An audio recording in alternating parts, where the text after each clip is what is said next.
Meus irmãos, a paz do Senhor.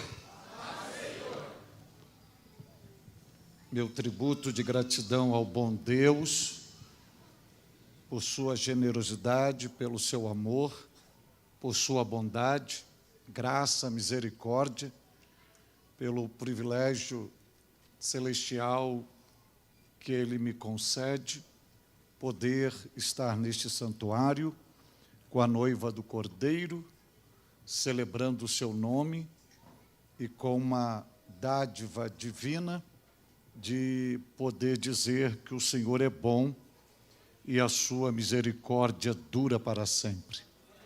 O Senhor é o nosso bem maior, sem o Senhor nada temos, sem o Senhor nada fazemos, sem o Senhor nada podemos e sem o Senhor nada somos. E se somos o que somos, não somos pelo que somos, somos pelo que o Senhor é. E o Senhor é extraordinário, o Senhor é magnífico, o Senhor é glorioso, o Senhor é santo, o Senhor é justo, o Senhor é magnífico, o Senhor é amigo, o Senhor é sustento, o Senhor é refúgio. O Senhor é fortaleza, o Senhor é escudo, o Senhor é socorro bem presente no dia da angústia. O Senhor é fiel, o Senhor é Pai, o Senhor é provisão, o Senhor é proteção, o Senhor é amparo, o Senhor é o nosso quinhão, o Senhor é a nossa herança, Ele é a nossa porção. Sem Ele, nada. Com Ele, tudo. E eu quero agradecê-lo pelo milagre que Ele operara na minha vida no dia de hoje, permitindo-me amanhecer vivo, inalando oxigênio e dando-me o presente de terminar o meu dia no seu santuário, com o seu rebanho, e com o privilégio de poder dizer que o Senhor é bom e a sua misericórdia dura para sempre. Que Ele seja louvado em tudo. De toda a minha alma externar o meu júbilo de gratidão ao bom Deus pela vida, pela família, pelo ministério do pastor Samuel J. Marques. Expresse minha gratidão, meu respeito, minha consideração pela oportunidade riquíssima que Ele concede-me, podendo estar debaixo da sua autoridade espiritual, pastoral, e servindo ao Senhor com a igreja que o Senhor o tem confiado. Diga ao mesmo que a minha oração é que a boa mão do Senhor continue sustentando-o, dando-lhe saúde e longevidade e tornando cada vez mais o seu ministério frutífero para a glória de Jesus Cristo. Minha gratidão a Deus pela representação qualificada e muito nobre aqui hoje do pastor Samuel J. Marques, na pessoa do pastor Tiago, pastor Alexandre e a todos os pastores, obreiros que de forma ilibada e meritória ao lado do pastor J. Marques ajuda a cuidar da noiva de Cristo aqui nesta cidade. Que o Senhor venha recompensá-los muitíssimo em Cristo. Abra sua Bíblia, por favor. Abra sua Bíblia no livro dos Salmos. Abra sua Bíblia, por bondade, livro dos Salmos, de número 73. Salmos de número 73. Quando você chegar ao Salmo 73, diga graças a Deus. E vamos hoje, pela graça de Deus, ao versículo de número 26. Ao versículo de número 26. Eu vou lê-lo na versão Almeida Corrigida Fiel E na versão que tem em mãos, diz assim a Bíblia Sagrada: a minha carne e o meu coração desfalecem, mas Deus é a fortaleza do meu coração e a minha porção para sempre. Amém? Vamos ler esse versículo, é uma uníssona voz, vamos todos e vamos padronizar a leitura e digam todos comigo, por bondade: a minha carne e o meu coração desfalecem, mas Deus é a fortaleza do meu coração e a minha porção para sempre. Amém.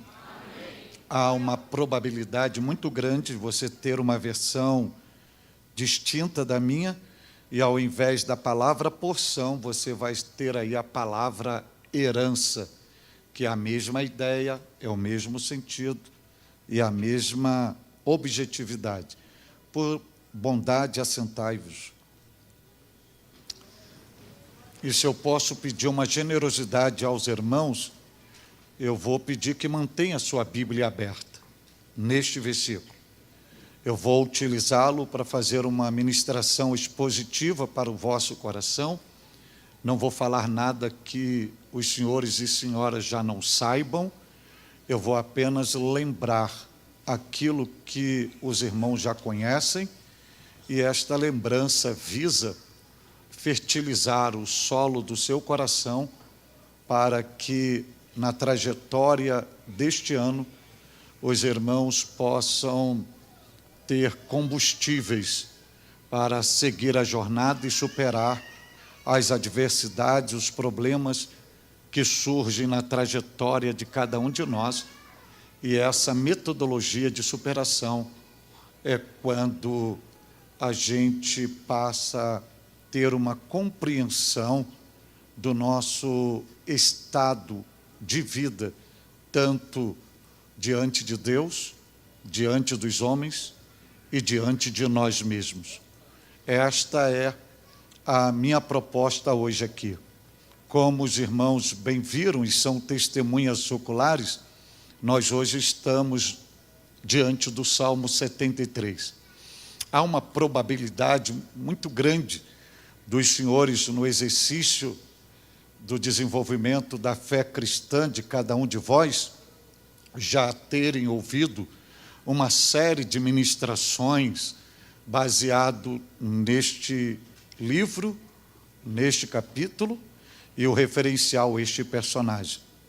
Mas hoje, a minha proposta aqui hoje é olhar para este versículo e convidá-los a fazer uma viagem no homem interior deste salmista, deste cantor, e nesta viagem, neste seu homem interior, descobrir mecanismos, segredos, métodos, para que possamos aplicar na nossa vida e termos, assim, segredos para caminharmos, apesar das feridas que se abrem. Ao mesmo tempo, convido a olhar para este salmista e você visualizar nesta viagem, que à luz da Bíblia faremos a sua alma, você ter a possibilidade de olhar para ele e se enxergar nele, ou seja, ver a sua imagem, ver seu protótipo, ver a sua projeção, e ao mesmo tempo você fazer uma viagem no seu homem interior e enxergar a imagem, a impressão de Asaf em si mesmo, e entender que, independente da sua fé, você não está isento das intempéries que a vida oferece, e que, apesar de todas elas que podem te balançar, existe um caminho para você continuar apesar de todas as suas debilidades. Você só não pode recuar. Você só não pode se entregar. É justamente o que o salmista vai nos proporcionar aqui. Quando nós olhamos para este salmo, nós vemos aqui um cântico, um louvor, uma adoração, um hino, um poema, uma melodia, uma música que faz parte do maior inário do povo de Deus, do povo hebreu, os salmos. Vale lembrá-los que salmos, na sua originalidade, é um uníssono livro, não tem capítulo, não tem versículo, mas foi divididos pelos tradutores da Bíblia para facilitar a nossa compreensão em capítulos e versículos. E este salmo foi entoado não por Davi, mas por Asaf. E aqui vai muito mais do que um cântico. Aqui vai uma exposição da sua alma, do seu sentimento, das suas dores, das suas crises, das suas verdades, das suas sinceridades, consigo mesmo e com o próprio Deus. Aqui está não só um retrato do homem físico de Asaf, mas aqui está uma projeção do seu homem espiritual, do seu homem emocional. E quando você olha para toda a linguagem de Asaf, desde o versículo 1 até o versículo de número 28, e especialmente o versículo que nós vamos utilizar hoje, você vai ver que neste salmo, ele vai apresentar que o seu homem espiritual teve uma crise. O seu homem emocional apresentou sintomas de doenças psicossomáticas. E isso veio refletir no seu homem físico.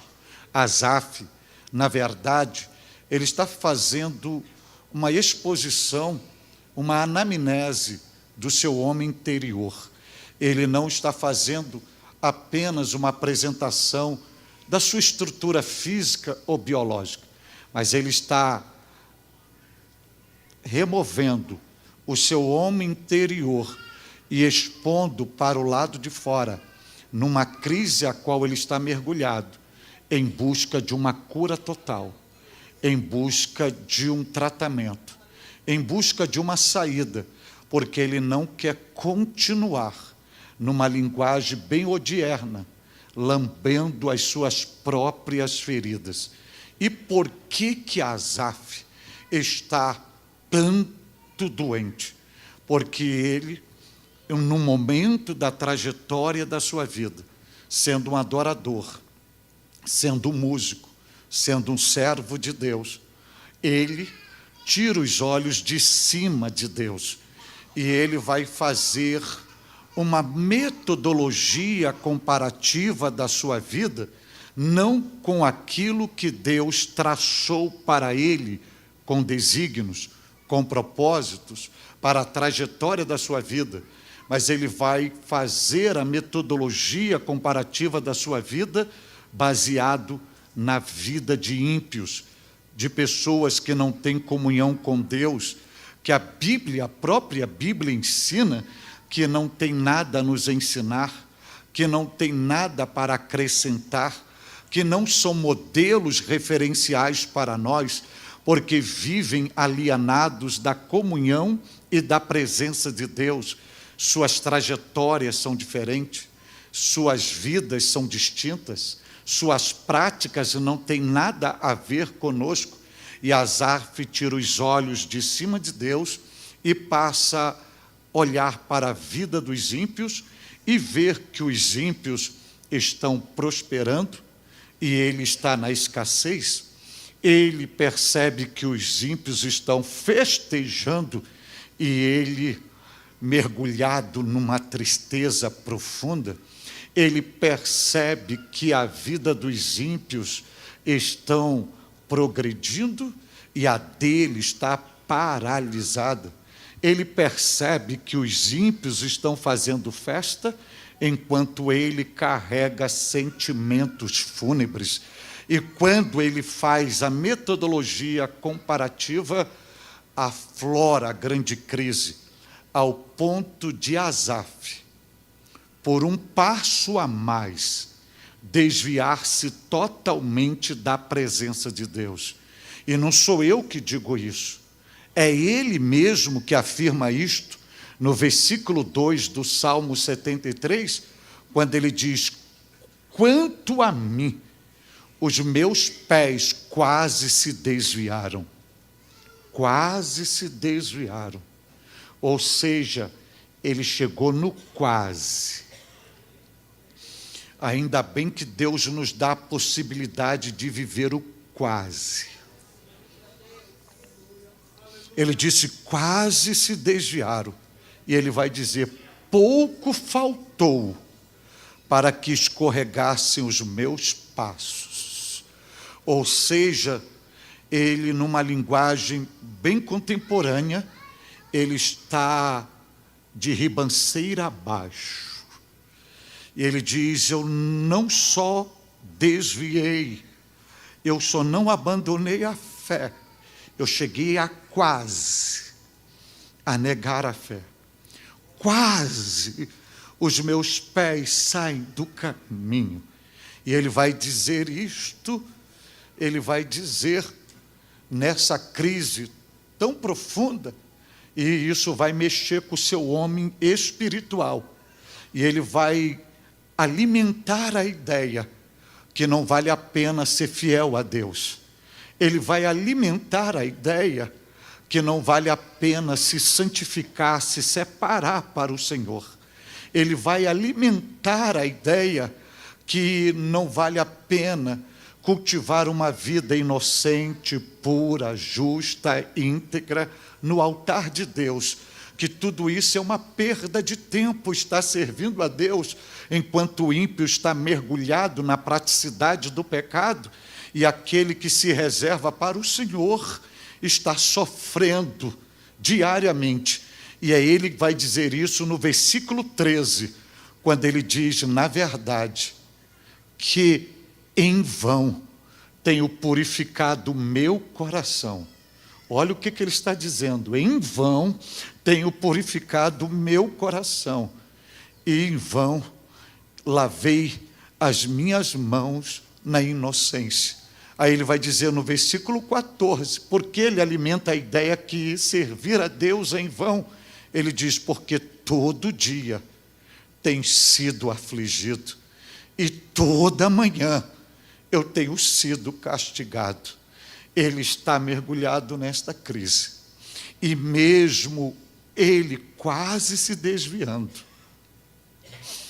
ele descobre um caminho de tratamento, de restauração, de cura, para viver o milagre, para viver o novo tempo. E ele descobre esse caminho, e ele entende que o caminho para ser tratado não é o caminho dos ímpios. Mesmo ele quase escorregando, ele busca o santuário de Deus, porque ele entende que Deus se revela no santuário. Ele entende que Deus se apresenta no santuário. E ele entende que ao adentrar o santuário, Deus sempre tem algo a fazer.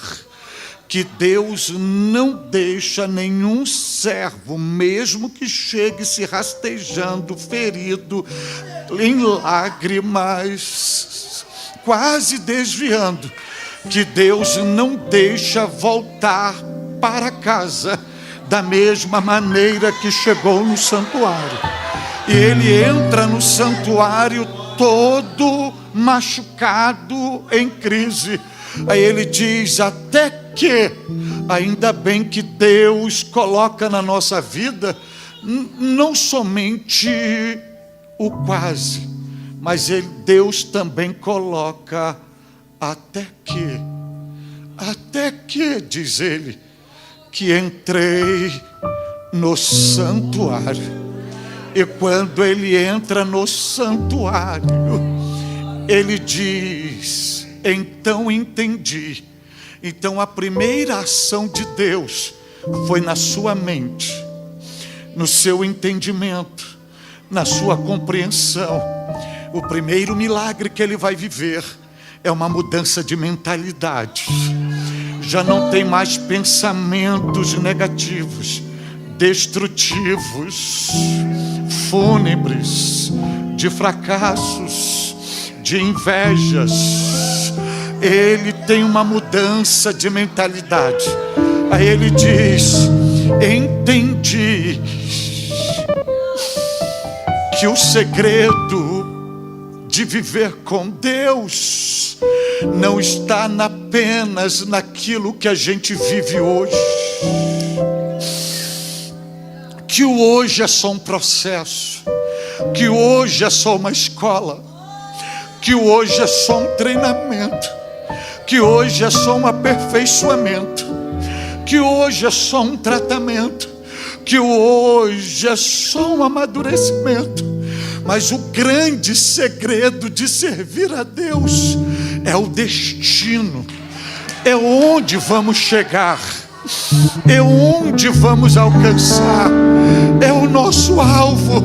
Aí ele entende no santuário que a diferença entre quem serve a Deus e quem não serve, porque o segredo está no destino, porque quem serve a Deus tem um destino diferente, tem um fim diferente. Que quem é fiel a Deus, apesar das crises, apesar da dor, apesar da luta, apesar das lágrimas, apesar da escassez, já existe um alvo, já existe um lugar totalmente diferente do ímpio. E ele entende que vale a pena ser fiel a Deus, vale a pena prosseguir, vale a pena cultuar mesmo sangrando, mesmo quase se desviando, vale a pena.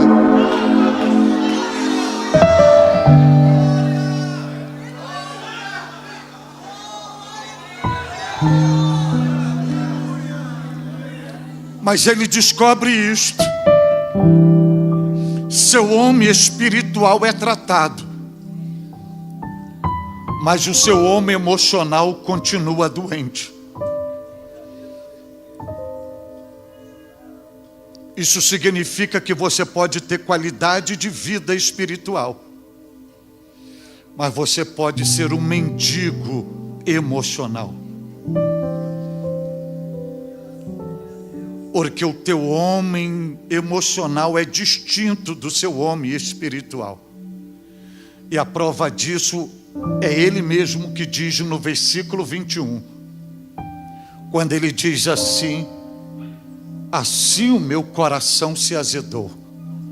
Ou seja, ele chegou no santuário,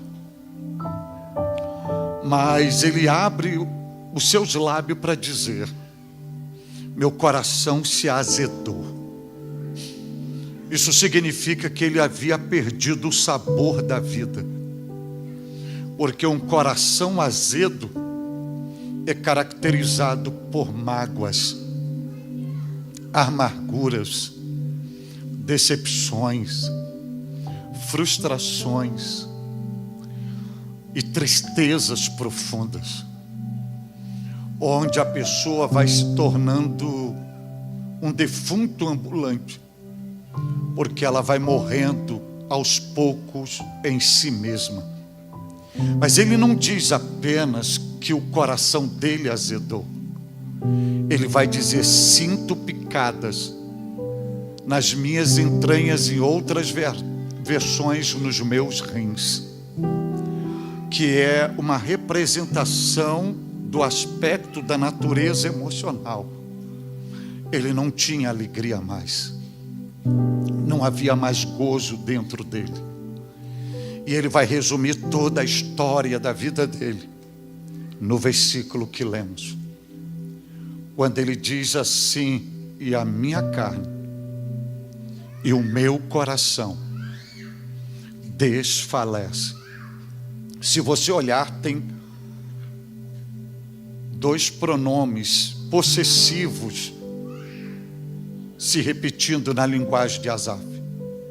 Dois estão no masculino, que ele diz assim: meu coração, por duas vezes, meu coração. Mas ele diz minha carne, e ele diz minha porção. Ele não está falando de outro, ele não está falando de terceiros, ele está falando de si mesmo. Ele não está baseado na vida de outro justo adorador, ele está baseado na sua própria vida. Ele está falando da sua história. E ele diz assim: e a minha carne e o meu coração. Quando ele diz a minha carne, ele não está falando de uma parte do seu corpo, ainda que biologicamente somos divididos em cabeça, tronco e membro. Mas ele não está falando de uma parte do corpo. Ele está falando da totalidade da sua estrutura biológica. Aquilo que Paulo chama de casa terrestre, de invólucro, o que cobre a estrutura óssea e compõe, juntamente com a estrutura óssea do ser humano, o corpo. E ele, para falar da totalidade do corpo, ele só usa uma palavra: carne. E ele diz que a carne e o coração desfalecem. Não é só o corpo físico que está desfalecendo. Ele vai dizer que o seu coração também está desfalecendo. E quando ele se refere a coração, ele não está se referindo ao músculo cardíaco que bombeia o sangue no nosso organismo. A maioria das vezes que aparece coração na Bíblia Sagrada, está se referindo à totalidade do nosso homem interior. E o nosso homem interior, ele é constituído de duas essências, incorpórea e material e espiritual, que a Bíblia vai chamar de alma e espírito. Logo em coração, ele está falando dessas duas essências. Essas essências é o que vai nos distinguir das demais criaturas, porque nenhuma outra criatura feita por Deus tem estas essências incorpóreas e materiais e espirituais. E isso nos faz distinto, nem os anjos, querubins e serafins, arcanjos possuem. Nenhuma outra criatura vivente possui. Somente o ser humano, porque essa essência incorpórea é o que a Bíblia vai dizer que é a imagem e semelhança de Deus. É nesta essência incorpórea que vai nos fazer gente. É onde está a faculdade da razão, do pensamento, da decisão, da vontade. O poder, a totalidade da personalidade humana. E nesta essência, na alma, está alojado os sentimentos, as emoções, os desejos e as vontades, a razão, a lógica, o raciocínio. E no espírito, a produção do fruto do espírito. O espírito é o palco, é o elo de contato entre o ser humano e Deus. Haja vista que nenhum toque primário de Deus no ser humano é na carne e é na alma. É sempre no espírito. E deixa eu lhe dizer algo aqui e eu vou lhe explicar. Você já ouviu muita gente dizendo que o ser humano é corpo, alma e espírito. Nós não somos corpo, alma e espírito. À luz da Bíblia, baseado na linguagem paulina de 1 Tessalonicenses 5:23, nós somos espírito, alma e corpo. Porque Deus não nos fez de fora para dentro. Deus nos fez de dentro para fora. A nossa origem não está na terra. A nossa origem está em Deus. Porque a essência da nossa personalidade não veio do solo terreno, veio de dentro de Deus. É por isso que o primeiro toque de Deus no ser humano nunca é no corpo. Paulo vai dizer em Romanos 8:16, diz Paulo, que o próprio Espírito, se referindo ao Espírito Santo, testifica no nosso espírito, o espírito humano, que somos filho de Deus. Como que você tem a consciência que você é filho de Deus? Porque o Espírito Santo diariamente vai no teu espírito, ele dá um testemunho. Você é filho de Deus. Você é filho de Deus. Você não é mais escravo. Você não mendiga o pão de cada dia. Você é herdeiro. Você tem um pai. Você tem um irmão. Você tem um testamento. Você tem uma família.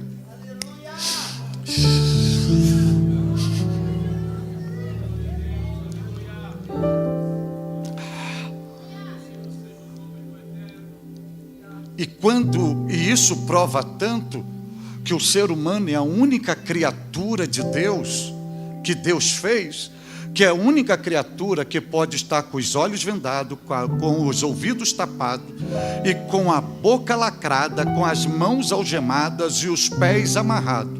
Ele pode estar no solo da lua, ele pode estar dentro da floresta amazônica, ele pode estar nas profundezas do mar, ele pode estar dentro do ventre de um grande peixe, como estava Jonas, que ele não precisa abrir os lábios. Ele, no seu espírito, ele se comunica com Deus. E Deus se comunica com ele.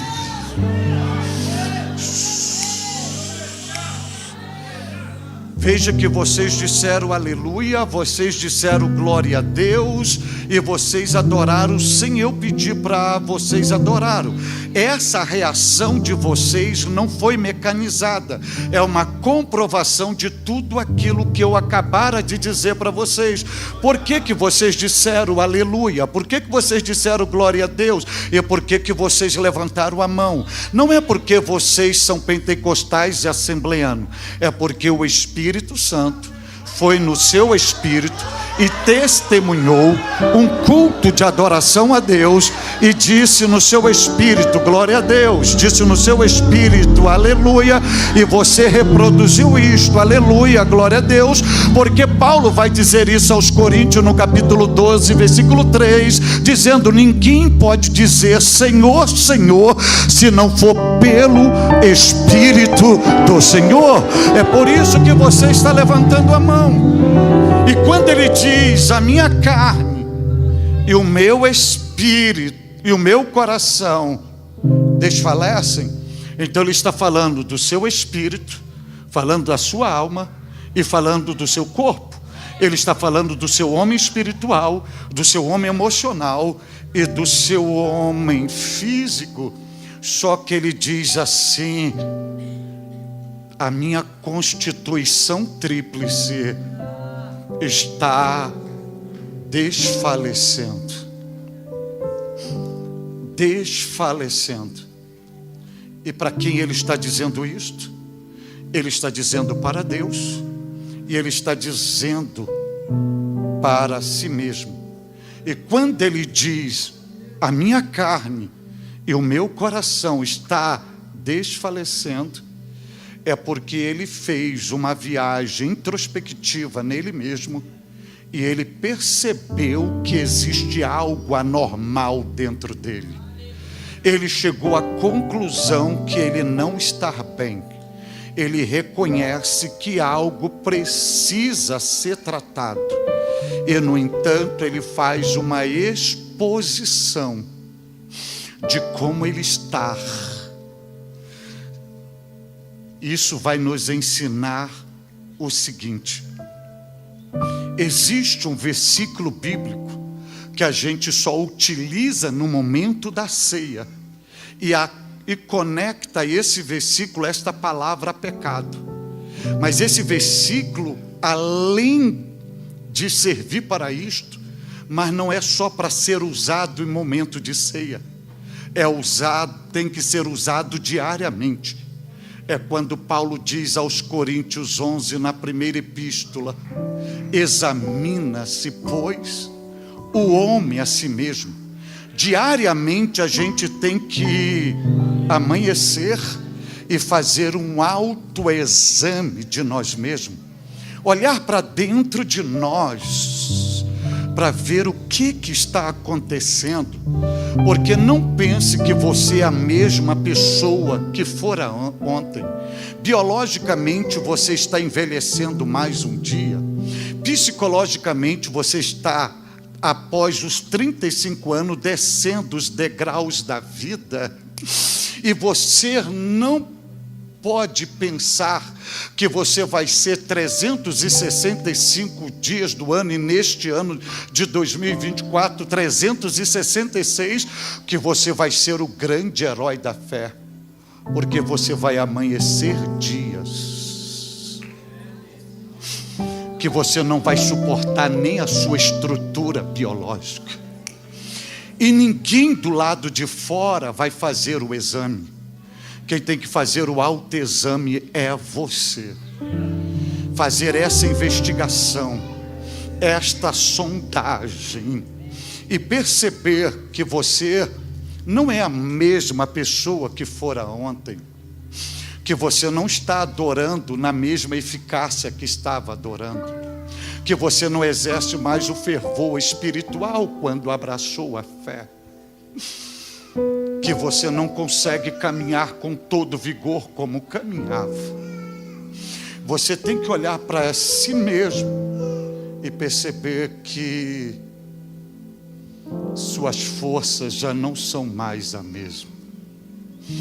E não tem ninguém melhor para saber disso mesmo do que você mesmo.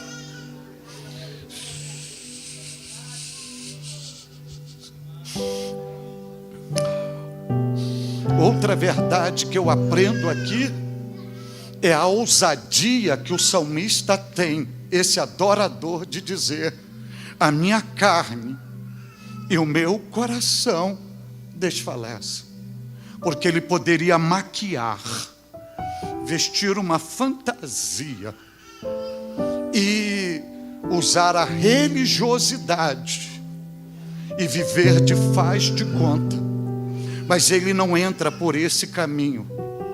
Ele arranca toda a fantasia e ele opta pela genuidade, pela autenticidade, porque ele não quer mentir para si mesmo. Ele não quer enganar a si mesmo. Ele quer ser verdadeiro consigo mesmo. E ele diz assim: estou desfalecendo, tanto por dentro quanto por fora.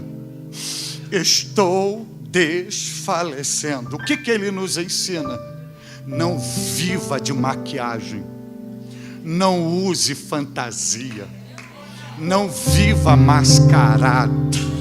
Não viva de faz de conta. Não minta. E você sabe qual é o momento que a gente mais mente?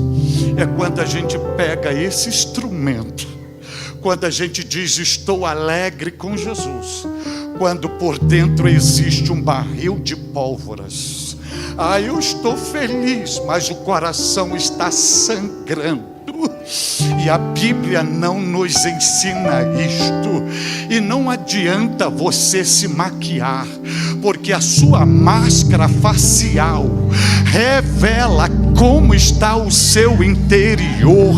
E não sou eu que digo isso, quem diz isso é o sábio Salomão, que ele diz: o coração alegre formoseia o rosto. Você não precisa dizer que está alegre, porque a alegria é estampada na sua face. Mas o contrário desse versículo, não adianta você estar alegre quando tem um rio de tristeza jorrando sobre você, porque você afirma que está alegre, mas o seu semblante está desfigurado, o seu semblante está caído, vê as marcas de tristeza no seu rosto, e não dá mais para usar fantasia. E na verdade, crente genuíno, filho de Deus, não usa fantasia. Ele é sincero consigo mesmo, ele é sincero com Deus, ele fala a verdade. E a prova disso, senhores, é o salmista Davi. Se tem um homem na Bíblia que deveria ser exterminado instantaneamente por Deus, é Davi. Porque Davi, quando peca com Betseba, ele não quebra apenas o sétimo mandamento, ele quebra os 10 mandamentos num ato só. Mas Deus vai chamá-lo 2 vezes na Bíblia do homem segundo o meu coração. A Bíblia vai dizer que Jesus vem da raiz de Davi. A Bíblia vai dizer que Jesus vai se assentar no trono de Davi. A Bíblia vai dizer que Jesus tem nas mãos a chave de Davi. E por que conecta Jesus a Davi? Porque apesar de tudo, Davi nunca mascarou suas dores, seus erros, seus pecados e seu homem emocional e espiritual. Quando ele foi confrontado por Natã, ele disse: sou eu este homem. Quando ele estava fraco, ele abre a boca no Salmo 6, versículo 2 e diz assim: Senhor, tem misericórdia de mim, porque eu sou fraco. Quando ele se sentia órfão, ele abria a boca para dizer: sou como um pardal solitário no telhado. Quando ele estava no complexo de inferioridade, ele dizia: sou como um pelicano no deserto. Quando ele estava em depressão, ele abria a boca para dizer, como disse no Salmo 31, sou como um vaso quebrado. Quando ele tinha que falar, se queixar e colocar tudo para fora, está no Salmo 142, eu derramo a minha alma perante ti, e diante de ti exponho as minhas queixas. E Deus vai dizer: tu és segundo o meu coração, porque você não maquia. Você seja sincero, querido. Deixa eu lhe dizer: está triste, diga que está triste. Estás abatido, diga que estás abatido. Está frágil, diga: eu não aguento. Peça ajuda, peça socorro. Sabe por quê? Porque o teu homem espiritual não aporta o seu homem emocional. Você não é de ferro, você não é de concreto, você não é de aço, você é de carne e osso. Você não pensa que vai amanhecer todo dia falando língua estranha e dando glória a Deus, que não vai. Vai amanhecer dia que você vai querer sumir. Vai amanhecer dia que você vai querer largar tudo.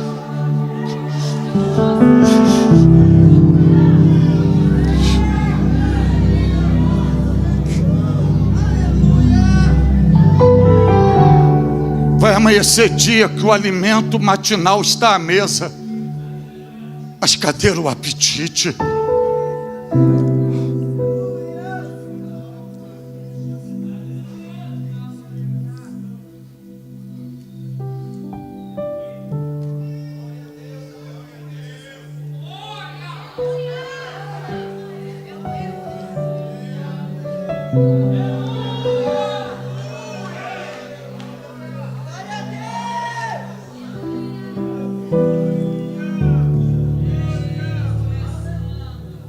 Ele disse: desfalecem. Deixa eu parar um pouquinho nesse verbo desfalecer. Na originalidade, esse verbo expressa a ideia de frágil, de fracasso, de desmaiar, enfraquecer. desvanecer, cambalear. Ele está dizendo: eu estou cambaleando, eu estou me arrastando, porque eu não tenho força. Eu, como eu vos disse, vai ter dia que você vai procurar força, e como água de rio abaixo, parece que ela foi embora. Que você vai procurar saliva, e nem saliva você tem para engolir. Você vai procurar lágrimas, e não tem mais lágrimas. Suas pupilas estão secas. Isso não é uma questão de fé. Não é porque você está mal com Deus. Não é porque você está desviado. Não, isso não tem nada a ver com fé. Isso é porque você é gente. É porque você é de carne e osso.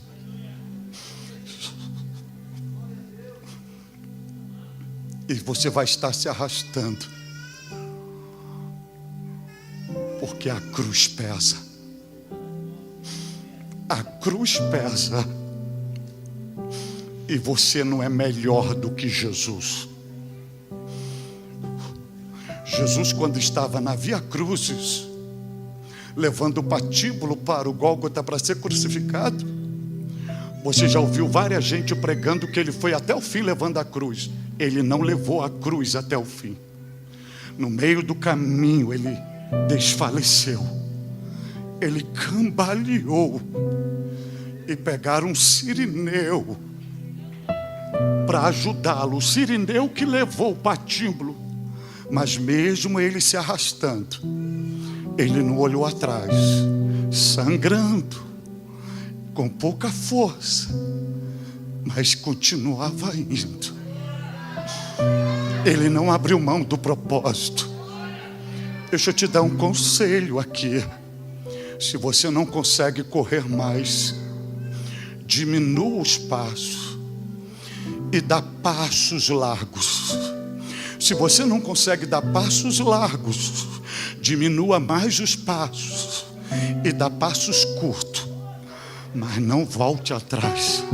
Se você não consegue dar passos curtos, junte os pés e vá se arrastando, mas vai.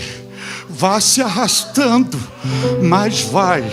Porque no reino de Deus, o segredo do vencedor não está na velocidade, está na perseverança. Mas vai. É aquele que perseverar até o fim. Mas vai. E se você não conseguir se arrastejando, joga o joelho no chão e de joelho vai. De joelho vai. De joelho dá mais. De joelho vai um pouco mais. Quando os joelhos folares começarem a sangrar e não aguentar mais, se jogue no chão e como um réptil, vai se arrastando, mas vai. Vai se arrastando, mas vai. Vai se arrastando, mas vai. E quando você não aguentar mais, Deus já proveu um sirineu espiritual. E Deus me trouxe hoje aqui para lhe dizer que você não vai recuar e ficar para trás, porque esse sirineu vai te ajudar a carregar a cruz. E quem é ele? O bendito Espírito Santo. E ele está do teu lado agora dizendo: filho, filha, dê mais um passo. Eu estou contigo. Sou eu que te fortaleço. Sou eu que te ajudo. Sou eu que te dou graça. Sou eu que te dou força. Sou eu que te dou ânimo. Vamos comigo. Eu estou contigo. Eu não vou te deixar. Entende agora porque você chegou aqui. Você tinha todos os motivos para não estar hoje aqui. Mas por que você chegou aqui?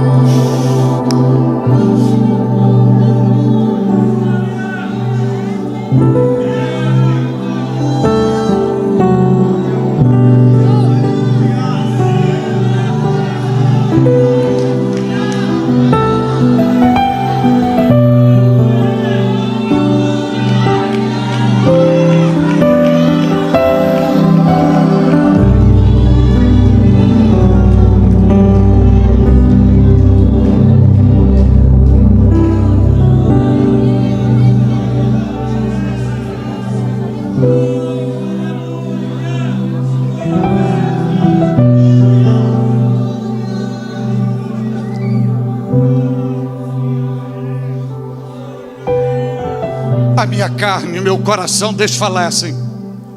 Olhe para o verbo desfalecer e veja qual é o sinal gráfico que está depois do verbo desfalecer.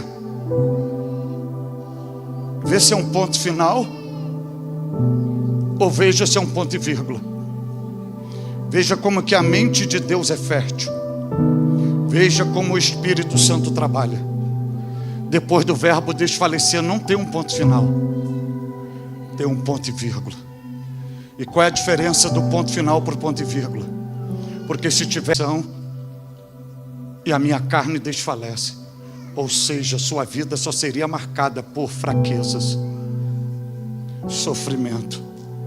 Mas o Espírito Santo não colocou um ponto final. E deixa eu lhe dizer algo aqui: não ponha um ponto final onde Deus colocou um ponto e vírgula. Não é você que escreve a sua história, não é você que diz como será o seu último capítulo. O seu capítulo, quem define é Deus. E Ele não colocou um ponto final, Ele colocou um ponto e vírgula. Um ponto e vírgula. E gramaticalmente, o que é um ponto e vírgula na gramática portuguesa? É uma pausa que se dá na frase para a renovação do fôlego e do oxigênio, sinalizando que a frase tem complemento, vem algo novo aí daí. Então Deus, primeira coisa, Deus nesse ponto e vírgula está dizendo assim: eu sei que tu tens pouca força, porque eu não tenho filhos fracassados, eu tenho filhos fracos. Eu conheço a sua estrutura, eu sei que tu és pó, eu sei que você chegou aqui desfalecendo, mas agora renove o fôlego, renova o oxigênio, porque a sua jornada será longa. Eu ainda tenho algo para você, que você vai tomar posse, vai desfrutar, que teus olhos ainda não viram. Então renove o fôlego, renova o oxigênio. Deus te trouxe hoje aqui para dizer: filho, filha, renova esse fôlego, renova esse oxigênio e caminhe, dê um passo a mais.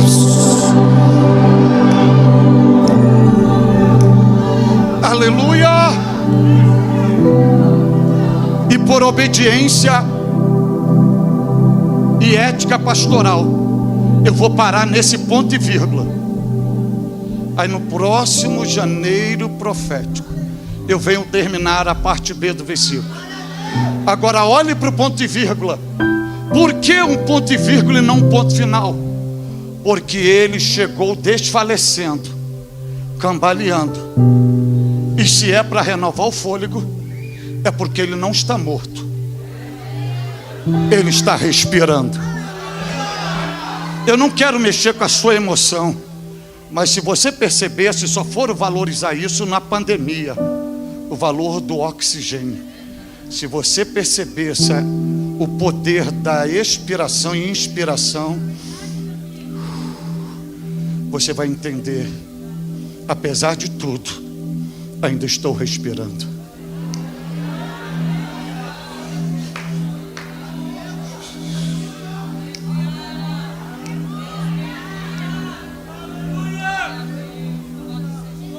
Agora olhe para o versículo e se coloque nesse ponto e vírgula. Se coloque nesse ponto e vírgula, porque esse ponto e vírgula é o divisor de águas na história da sua vida. Se você se posicionar no ponto e vírgula e olhar para trás, tua carne, teu coração está desfalecendo. Mas se você olhar para frente, você não vai ver fraqueza, você não vai ver sofrimento, você não vai ver crise. Se você olhar para frente no ponto e vírgula, quem que você vai ver? Deus. Deus. Para trás tem fraqueza, tem luta, tem feridas, tem crise. Logo ali, mas Deus, mas Deus, mas Deus, mas Deus, mas Deus, mas Deus. Deus me trouxe hoje aqui para liberar uma palavra bíblica para a tua vida.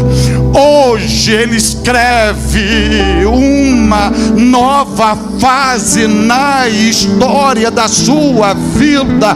Hoje começa um divisor de águas. Não olhe mais para trás, não olhe mais para o ano que passou. Em agosto deste ano, o Senhor Deus me pediu meu filho com 30 anos, paciente oncológico há 11 anos, que me acompanha nas redes sociais, fiz 2 cerimônias, e quando deu o último suspiro debaixo da minha mão, eu disse: eu te amo, Senhor, muito obrigado, aqui está meu Isaac. O ano 23 para mim foi de luta, de guerra, de batalha. Eu estou aqui despedaçado, esmagado, um bagaço, mas eu digo: mas Deus, mas Deus, mas Deus, mas Deus, mas Deus. Abra sua boca e diga: mas Deus, mas Deus, mas Deus.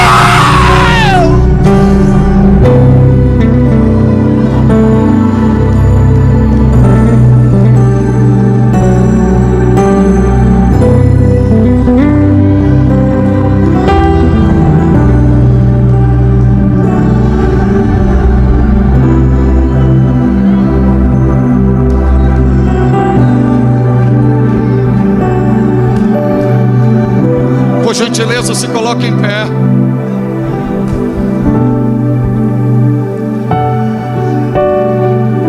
Olhe para mim. 56 minutos e 30 segundos liberando só Bíblia para vocês. Agora olha aqui para mim. Se Deus é vivo, se Deus habita nesta casa, se Deus está usando meus lábios e a palavra dele na minha boca é a verdade, em alguns segundos Ele dará um sinal da sua gloriosa presença neste lugar. Eu repito: se Deus é vivo, se Deus habita nesta casa, se Deus está usando meus lábios e a palavra dele na minha boca é a verdade, em alguns segundos Ele dará um sinal da sua gloriosa presença neste lugar. Aguardem.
seguirá, Senhor.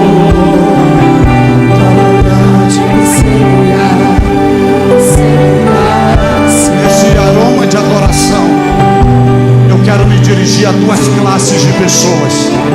A primeira pessoa é você não evangélico, que chegou aqui totalmente fragmentado, arrebentado, sem perspectiva de dias melhores na vida, morrendo em si mesmo. Ninguém acredita mais em você, nem você mesmo, e você enxerga seu futuro numa sepultura. Deus me trouxe hoje aqui para lhe dizer que Ele te ama do jeito que você é, que o teu valor excede o diamante, os rubis, e que você é especial para Ele, e que Ele não abre mão de você. A segunda pessoa que eu quero me dirigir é você que já provou o dom celestial, que não seguiu igual a Asaf, optou para ir lá fora seguir os ímpios, e hoje nega que é filho de Deus, mas o Pai não nega a paternidade sobre você, e Ele diz: filho, eu te trouxe aqui porque eu te amo.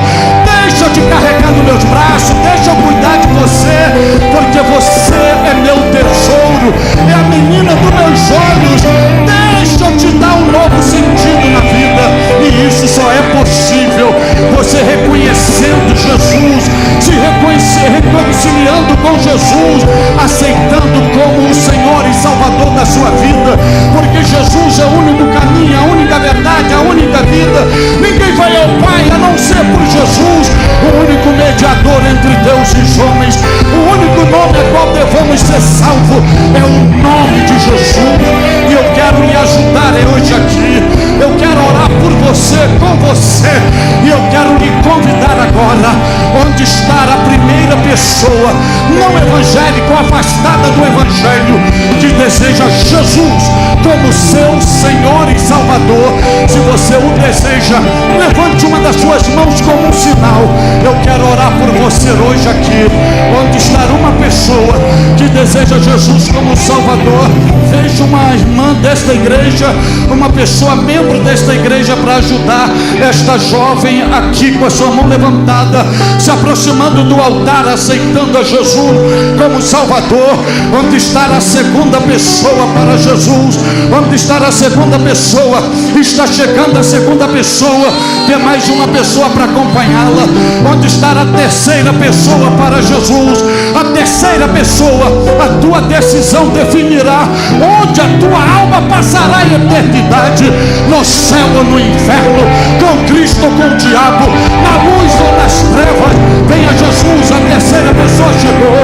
Vem a quarta pessoa, vem a quinta pessoa, está chegando, vem a quarta pessoa, vem a quarta pessoa. Onde está você? Onde está você? Tua alma vale preço de sangue, um homem inocente morreu em teu lugar. Venha Jesus agora. Tem duas pessoas na transmissão aceitando a Jesus como Salvador. Venha Cristo, venha Cristo.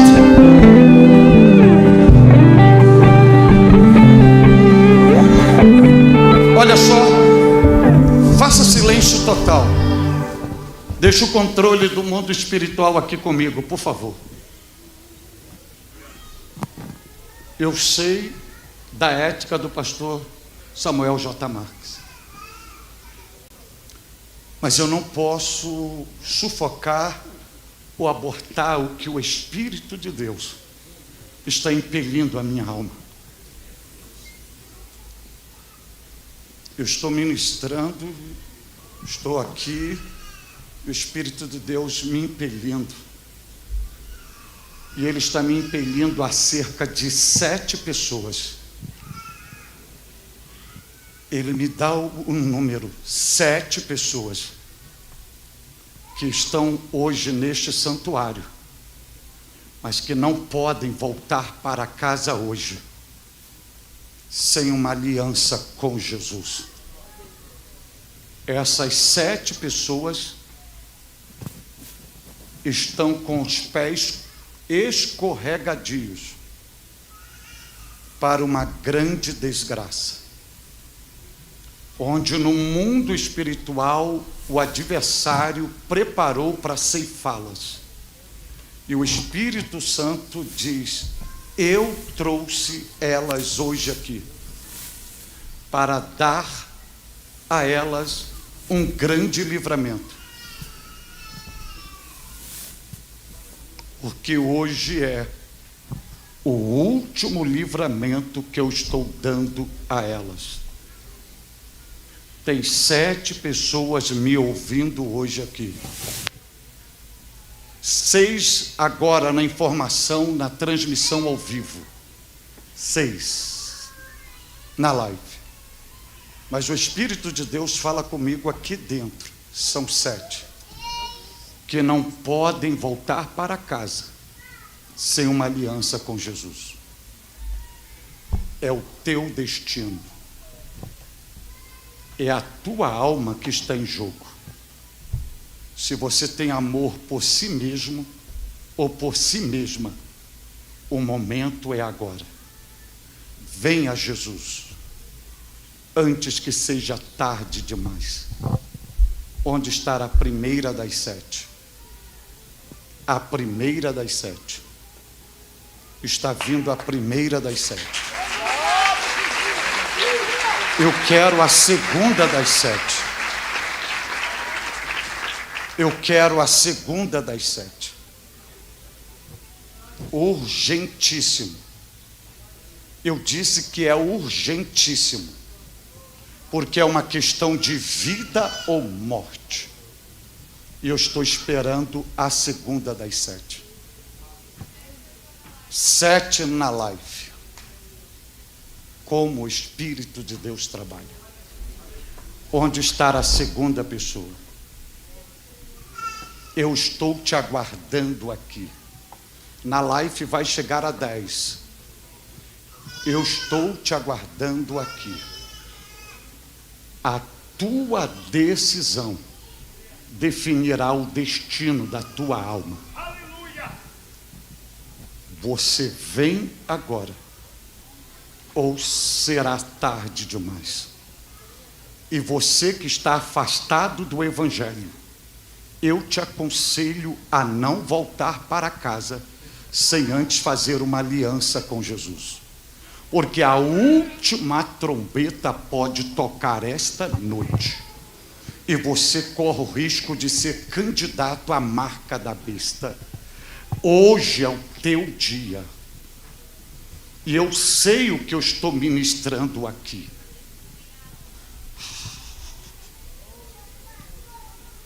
Chegou a 9. Aleluia. Vai chegar mais uma.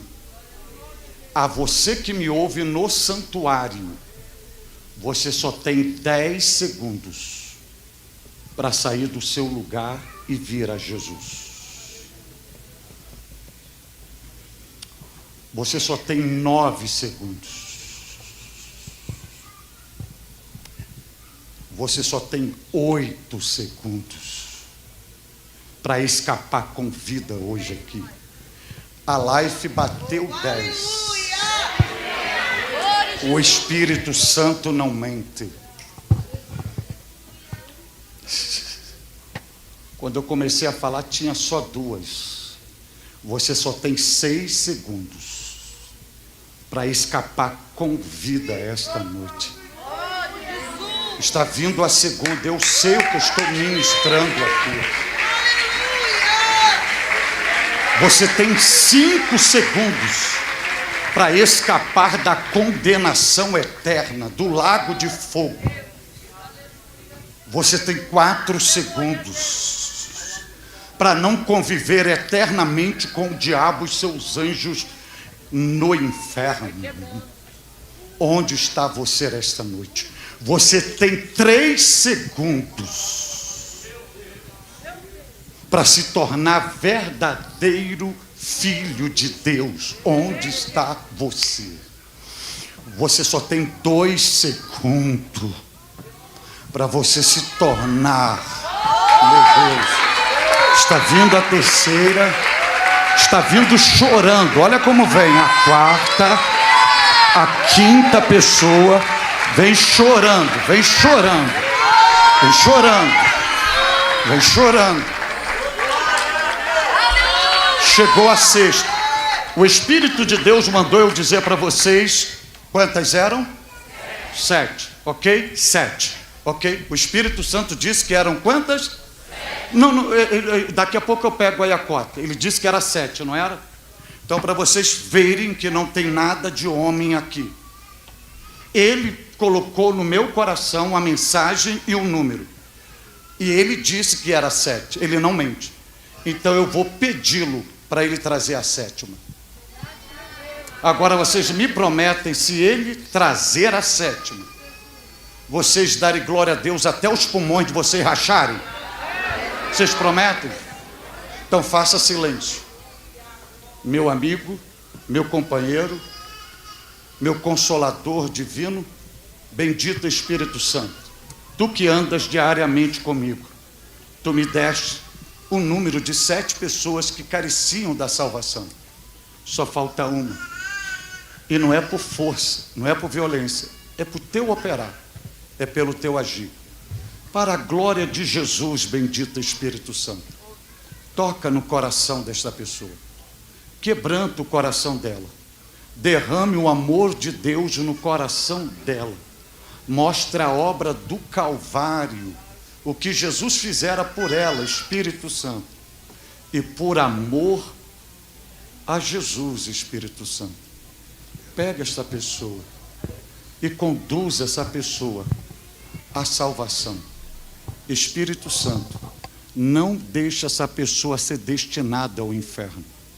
Só falta ela, Espírito Santo. Só falta ela. Olhe para a sua direita.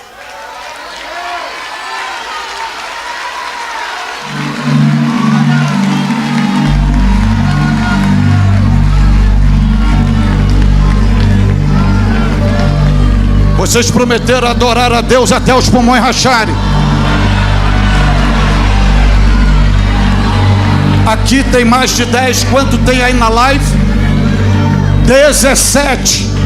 17 na live. 1, 2, 3, 4, 5, 6, 7, 8, 9, 10 aqui.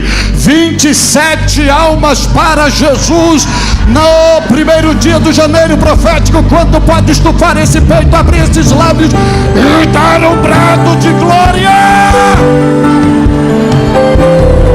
Deixa eu falar algo para vocês. Depois vocês acompanhem minha história no Instagram, a oferta que eu entreguei do meu Isaac. E depois de 11 anos lutando com um câncer raríssimo, Deus nos pediu. Em uma das cirurgias, o meu filho me chamou, eu cuidando, discipulando 2 famílias numa comunidade carente, numa área de risco. Ele entrou no centro cirúrgico e ao entrar ele me chamou e disse: eu não sei se eu saio vivo de lá. Vou fazer a cirurgia, mas médico não pode me curar, remédio não pode me curar, químio não pode me curar, só Deus pode me curar. Se eu vou sair com vida ou não, pai, eu quero lhe fazer um pedido. O senhor constrói uma igreja para aquele povo lá na comunidade? Eu disse: construo, meu filho.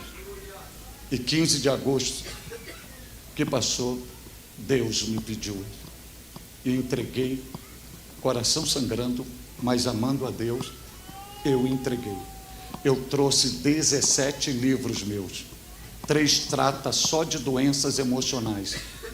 Todos os 3, 2 deles é tratando do aspecto emocional, esgotamento e reações depressivas do homem Jesus. O homem Jesus teve reação depressiva e reação de síndrome do pânico. Como ele saiu disso? Isso está nos meus livros. E um trata de uma depressão profunda de Davi. Estão ali. E o outro é 5 passos para se tornar um pregador pentecostal. Tem 4 apenas de tema, ou seja, 4, um tem 5, ou seja, que vai dar 17 livros. 2 deles está sendo usado por uma faculdade no curso de psicologia, não são técnicos em psicologia. É uma abordagem teológica e psicológica, e mostrando as possibilidades e as metodologias para alcançar qualidade de vida. Então, vai estar aí na saída, se você puder, me ajudar a realizar esse sonho, eu fico muito agradecido. Muito obrigado por vocês abrir o coração, me acolher aqui e abençoar a minha vida. Se tem uma pessoa que está saindo daqui hoje abençoada, sou eu, por estar este momento convosco. Deus vos abençoe e expresse minha gratidão ao reverendíssimo Samuel J. Marques. Quem pode dar glória a Deus por esta mensagem?